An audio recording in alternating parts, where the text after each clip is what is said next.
Entonces vamos a empezar con nuestro proyecto ENCODE, que significa Enciclopedia de los Elementos del ADN. Entonces, nosotros habíamos visto ya la estructura del ADN. ¿Quién descubre esta estructura del ADN? Watson y Crick, en 1958. Y no solamente descubren cómo es la estructura de la doble hélice, la famosa doble hélice, también ellos proponen el dogma central de la biología molecular, en el que habíamos dicho que la información va de ADN a ARN mensajero por el proceso de traducción o copiado, transcripción o copiado, y después se forma una proteína en el ribosoma por el proceso de traducción. Entonces ellos establecen ese dogma central de la biología molecular y también el código genético. O sea, ellos inician muchas cosas, ¿verdad?, relacionadas con el ADN. Entonces, y aquí, bueno, siempre yo les comento, ¿verdad?, que Watson y Crick no hubieran logrado ver cuál era esta estructura del ADN de no ser porque Rosalind Franklin colaboró mucho con ellos. ¿Cómo? Pues ella tenía una fotografía de cristalografía de la molécula de ADN que a ellos les ayudó a deducir esta forma, pero nunca se le reconoció a Rosalind Franklin, ¿sí? Ella murió y nunca supo que ellos ganaron el premio Nobel. Y que además esa foto fue tomada sin su consentimiento. Su asesor de tesis le pareció muy importante esa foto, muy bien tomada, muy bien lograda, esa difracción de rayos X, y se las dio a Watson y Crick, sin el permiso, ¿verdad? Solamente porque él era el asesor de tesis, tomó esa foto. Bueno, también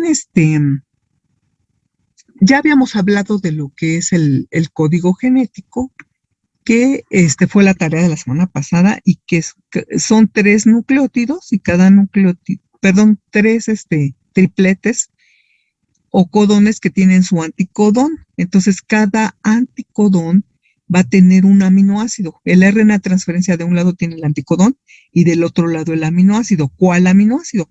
Si su anticodón del RNA de transferencia es la triple U, uracilo, uracilo, uracilo, lleva el aminoácido fenilalanina. También si es UUC, lleva fenilalanina. Todos estos son leucina. Y así, ¿verdad?, cada uno de los anticodones tiene su aminoácido. Hay algunos códigos genéticos que vienen como codones y es el mismo aminoácido. ¿Cuál sería el codón de la triple U? U va ¿con cuál? Acuérdense que el ARN no tiene timina y entonces la timina siempre va con adenina. Entonces esa triple U es una triple adenina si hablamos de un codón y su anticodón es triple U, y ese representa el aminoácido fenilalanina. Bueno, pues entonces habíamos hablado de este código genético y también habíamos hablado del llamado proyecto genoma. ¿Qué es el genoma humano? Es todo el material genético que tiene una célula. Recordemos que nuestras células son totipotenciales y que tienen todo el ADN capaz de generar un humano completo o un organismo completo, y lo vimos en el caso de los ejemplos de la clonación, ¿sí? Entonces, el proyecto Genoma Humano nos dice cuántos nucleótidos está constituido el ADN humano, y son 3.200 millones de pares de nucleótidos.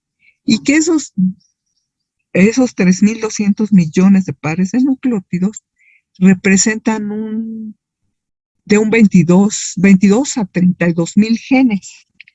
Acuérdense que el gen es una porción de ADN que es copiada o transcripta y que finalmente nos va a dar una proteína. Entonces, cada gen, una proteína. Y por tanto, si hay de 22.000 a 32.000 genes, pues entonces tenemos esa cantidad en proteínas, ¿sí? Eso estableció el proyecto Genoma. Genoma es todo el material genético. El proyecto Genoma decidió estudiar las secuencias de los genes, cómo estaban organizados esos genes, en cuántos nucleótidos tienen, en qué orden están, ¿sí? Etcétera. Este proyecto Genoma Humano se inició en el año 2000, ¿sí? Y se obtuvo un primer borrador en el año 2013. El presidente de Estados Unidos era Bill Clinton y el primer ministro de Gran Bretaña era Tony Blair. Ambos, pues, promovieron este proyecto Genoma. También, de alguna forma, financiaron, apoyaron. También ese primer borrador se escribe, ¿verdad? O se da a conocer en la revista Nature. ¿Y de qué nos habla este genoma humano? Pues les interesó más saber las enfermedades que pueden encontrarse en este genoma. Entonces, aquí tenemos los 23 pares de cromosomas del ser humano, 23 pares de cromosomas homólogos porque son iguales en tamaño, en información que contienen, en su forma, pero son diferente procedencia. Un juego de cromosomas, uno de cada uno, me lo da mi madre, ¿verdad? En el óvulo, y la otra mitad me la da el espermatozoide de mi papá. Entonces, cuando ocurre el proceso de fecundación, vamos a tener el material genético completo, los 23 pares de cromosomas. Y y claro que óvulo y esperma tienen que pasar previamente por la meiosis para reducir a la mitad su número de cromosomas. Sí. De lo contrario, se duplicaría cada vez que hay fecundación, ¿verdad?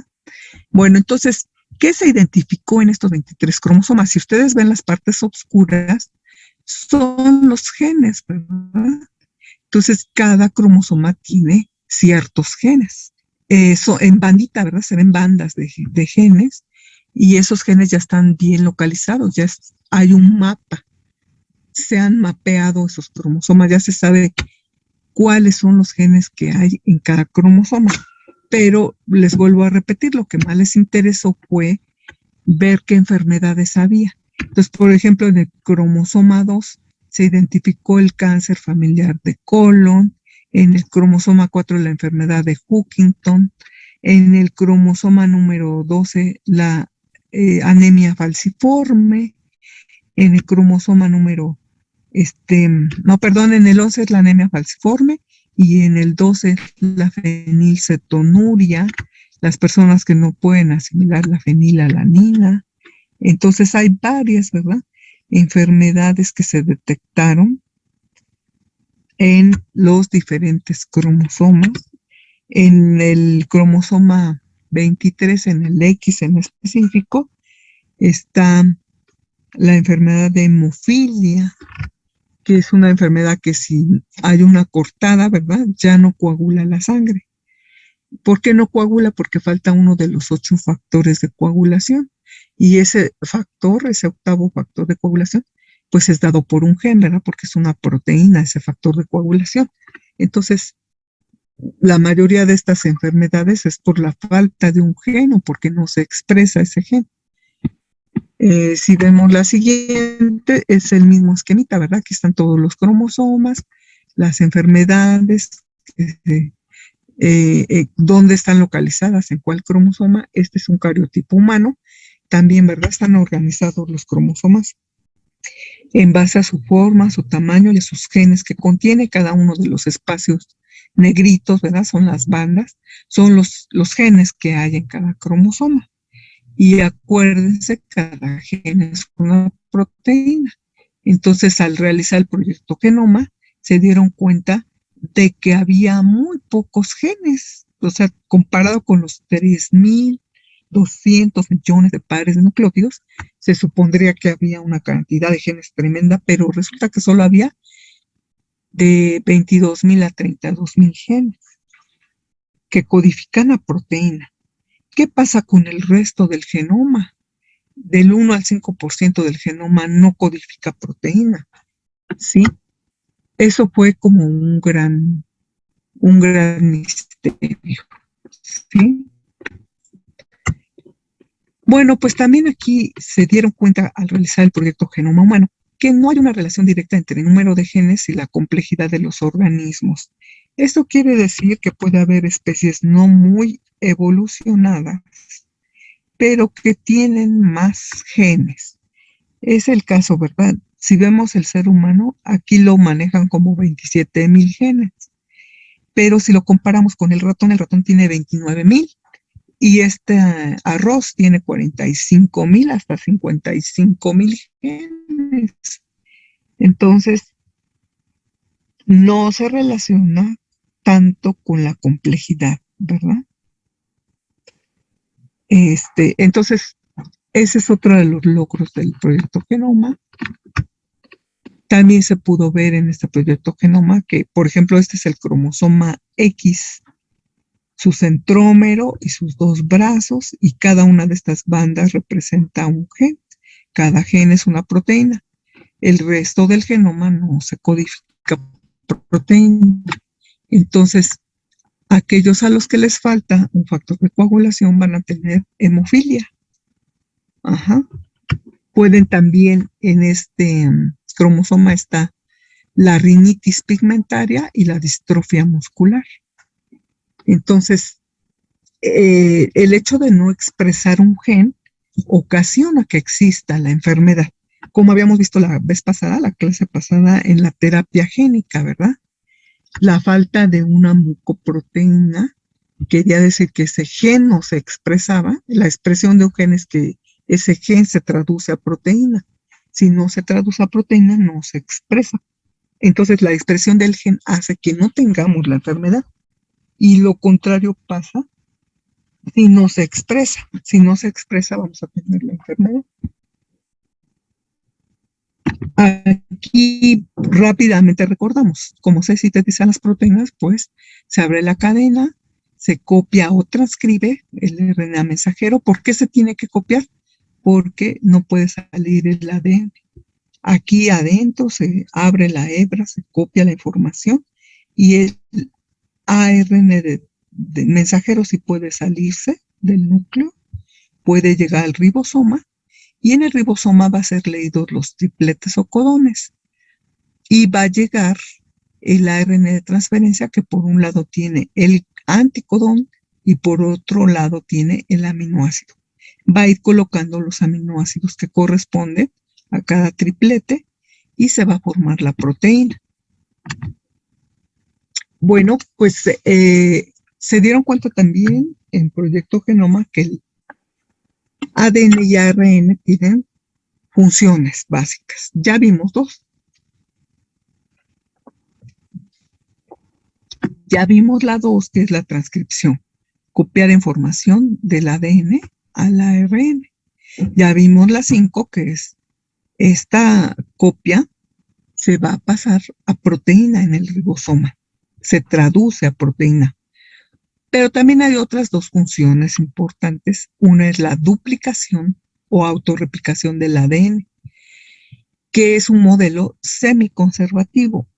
¿Por qué semiconservativo? Porque siempre se va a conservar una hebra original del ADN. Entonces, este proceso inicia por separarse las dos cadenas de ADN y van a ser complementadas con nucleótidos que se encuentran en el nucleolo. Entonces, se tiene una copia idéntica del ADN con este modelo de autorreplicación semiconservativo. Y lo mismo, el ARN también se puede autorreplicar y se llama autorreplicación del RNA. Esto solo ocurre en algunos organismos y sí ocurre solamente en los bacteriófagos. Otro proceso que es un poco extraño es la retrotranscripción, que es cuando un virus, como puede ser el virus de la gripa o el del VIH, en lugar de copiar información del ADN, es al revés, ¿verdad? El retrovirus va a tener su ARN y lo deposita en el material genético de la especie a la que infecta. Y por eso puede volvernos a dar enfermedades virales, porque el genoma del virus va a quedar ahí en nuestro genoma principal.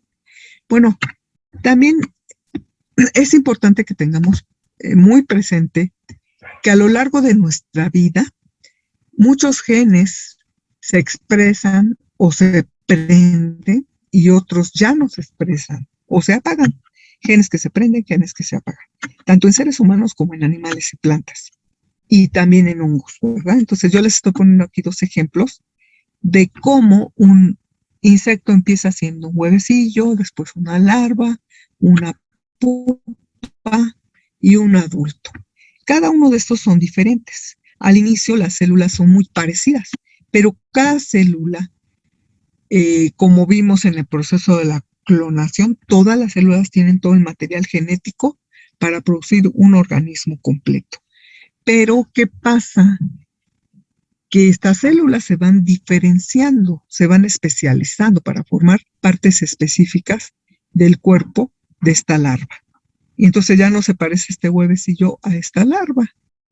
Entonces cada célula se especializa y empieza a sintetizar las proteínas necesarias para formar las diferentes estructuras de la larva, ¿sí? Lo mismo, cuando ya pasa a ser pupa, algunos genes se apagan y algunos genes se prenden y se empiezan a formar proteínas específicas para tener esta estructura, y lo mismo en la etapa adulta. En un hongo igual, o sea, empezamos con una espora, se empiezan a formar filamentos citoplasmáticos, nucleados, después fructífero y finalmente un organismo adulto que tiene un estípite y que tiene un píleo. Y igual, ¿verdad? Las células se van especializando para formar diferentes estructuras y van expresando diferentes genes, diferentes proteínas que van a formar parte de la estructura de este organismo adulto, ¿sí?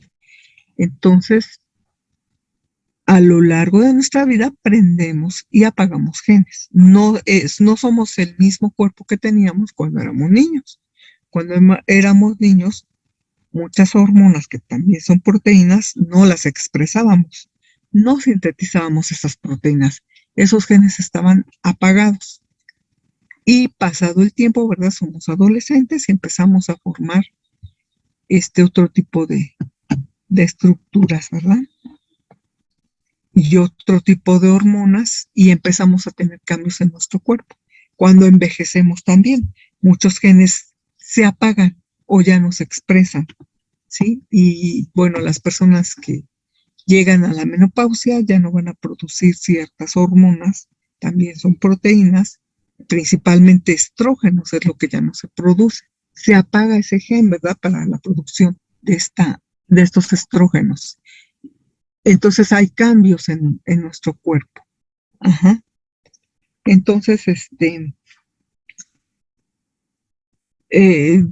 yo sí quiero que les quede muy claro, ¿verdad? Que conforme va cambiando nuestro ciclo de vida, vamos prendiendo y apagando genes, que a veces a lo mejor tenemos oncogenes, pero no los vamos a aprender o a expresar hasta que nos enfrentemos a ciertas condiciones. Y si nunca estamos en esas condiciones, nunca los expresaremos.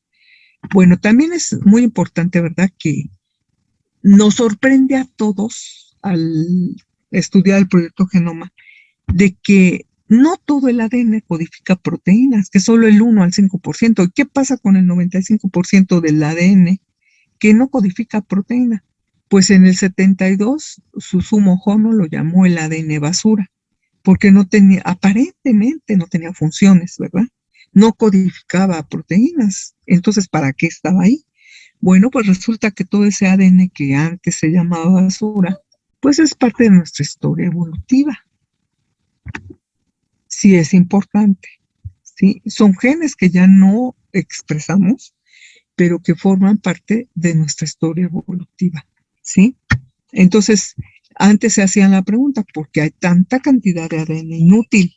Y no es que sea inútil, ¿verdad? Es un material genético que sí se utiliza. Pues es precisamente ese ADN que no codifica proteína el que estudia el proyecto ENCODE. Proyecto ENCODE ya no solamente se dedica a ver las secuencias codificantes, las secuencias que sí son expresadas, las secuencias que sí representan proteínas. Estudia todo el genoma del ser humano, ¿sí? Entonces, se le llama ENCODE porque quiere decir Enciclopedia de los Elementos del ADN. Y de alguna manera complementa el trabajo realizado con el proyecto Genoma Humano. Entonces, este proyecto ENCODE reveló que el diseño del ser humano, de la biología del ser humano, tiene instrucciones muy precisas, ¿verdad? Pero también se dio cuenta de que lo que se consideraba como ADN basura son regiones que, aunque no codifican proteínas, sí regulan el metabolismo o sí son secuencias promotoras. Tal vez sea muy poco el material que se convierte en proteína, pero mucho del material genético son secuencias que permiten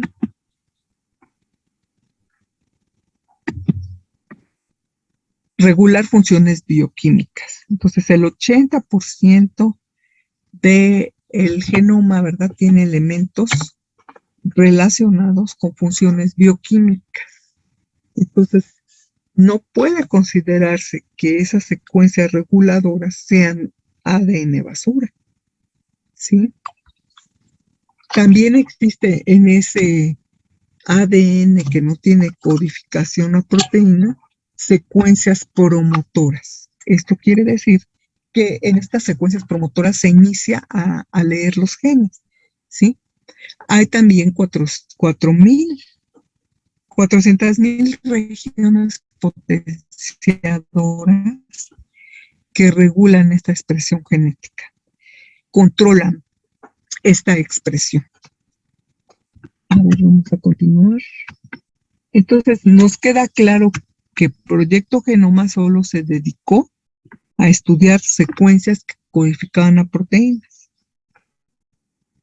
Y el proyecto ENCODE se dedica a estudiar todo el ADN, aunque haya secuencias que aparentemente no tienen significado o aparentemente no tienen función, porque precisamente este proyecto ENCODE ha revelado que sí hay una función específica, sobre todo en lo que son las regiones que ayudan a promover que se pueda expresar un gen o que pueda potenciarse la producción de un gen. Y también participan en funciones bioquímicas.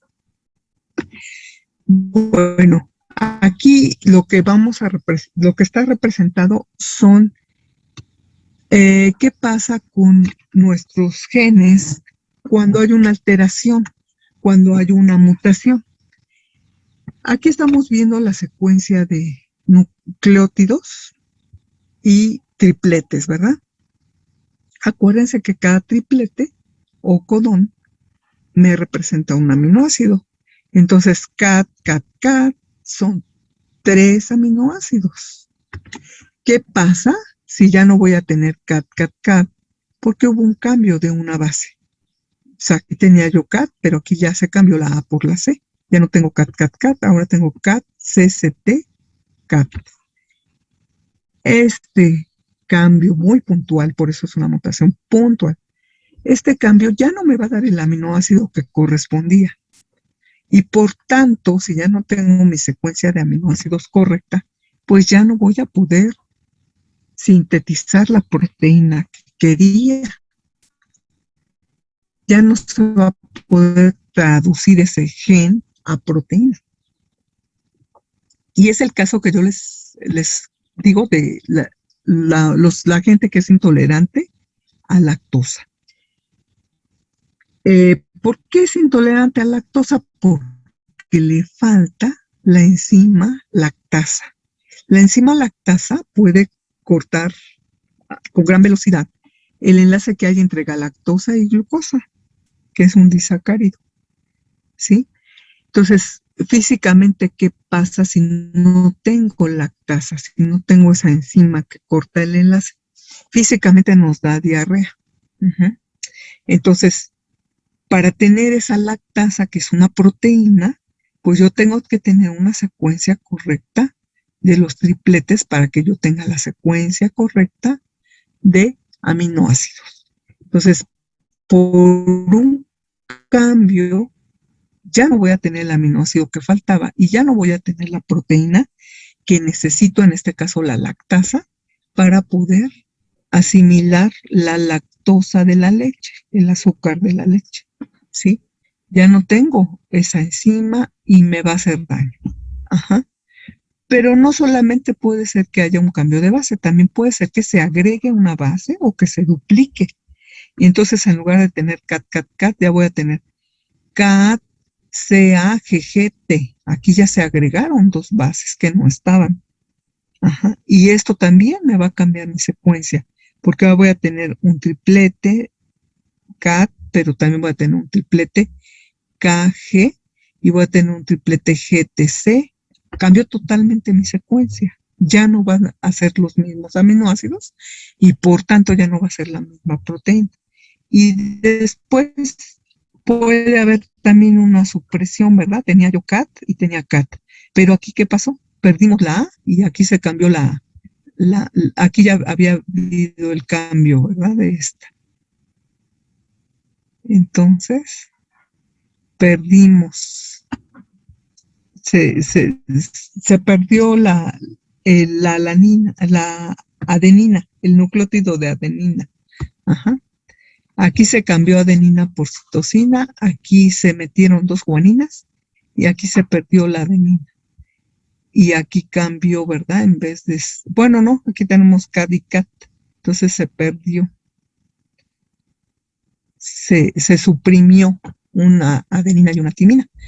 Entonces, ¿cómo le llamamos a estos cambios? Cambios, duplicaciones o suspensiones, le llamamos mutaciones puntuales de nuestra cadena de ADN. Entonces, esas mutaciones, ¿por qué se dan? Por las radiaciones solares, las radiaciones de aparatos eléctricos, como la computadora, el celular, la televisión, y también se da por los alimentos que consumimos, sobre todo los ultraprocesados, ¿verdad? No sabemos a veces ni qué ingredientes estamos consumiendo. Yo les había mencionado de la carragenina, que provoca cáncer, ¿verdad? Y que lo tienen los productos Nestlé, o también a veces los colorantes rojos también producen cáncer. Entonces, ese tipo de alimentos que no deberíamos de consumir, a veces nos pueden provocar este tipo de mutaciones puntuales que van a hacer que no se produzca una proteína que necesitamos. Bueno, también otra de las cosas que se ha hecho es comparar los genomas de proteínas, ¿verdad? De proteínas que compartimos varios mamíferos. Entonces, se hacen las secuencias de nucleótidos, ¿verdad? Porque nosotros podemos en internet buscar el banco de genes, GenBank, y ahí vamos a ver que ya están las secuencias completas, los genomas completos de muchos organismos. Entonces, muchos investigadores que se dedican a ver la filogenia buscan proteínas que se han conservado por mucho tiempo y proteínas que coincidan de diferentes especies, ¿verdad? De mamíferos, por ejemplo, y las comparan y obtienen árboles filogenéticos con más confiabilidad, que hay mayor relación evolutiva entre los organismos. Entonces, esas son otras de las aplicaciones, ¿verdad?, que aporta el proyecto ENCOT. Bueno, entonces también Muchas de las secuencias que no tienen significado a proteína, que no se traducen a proteína, son secuencias reguladoras de genes y que están asociadas a la expresión de estos genes. Entonces, expresión genética significa que yo sí voy a sintetizar una proteína y lo voy a ver reflejado en mi funcionamiento. Bueno, pues a pesar de que es una gran cantidad de información que tiene el proyecto ENCODE, todavía falta mucho. Todavía no se llega a ese objetivo final de tener secuenciado y comprendido todo el genoma humano, ¿sí? Todavía no se comprende cómo está constituido este genoma y cómo funciona. Y además varía en cada persona, ¿no? Se tiene un genoma principal, que de hecho nunca se dijo quién proporcionó la muestra para obtener este trabajo, ¿no? Bueno, pues entonces hasta aquí queda nuestra explicación. Sí nos queda claro que Proyecto Genoma solo analizó las secuencias que codifican la proteína, pero Proyecto ENCODE va a secuenciar y va a estudiar todo el ADN, incluido el que no codifica proteína. Ajá. Incluido el que no codifica proteína y que se consideraba como el ADN basura, pero ya vimos que no es ADN basura porque tiene mucho que ver con la expresión de genes y tiene mucho que ver con el que haya regiones potenciadoras, el que haya regiones donde inicia y termina un gen. Bueno, pues entonces terminamos nuestra clase, ya terminó la hora y nos vemos en la siguiente clase.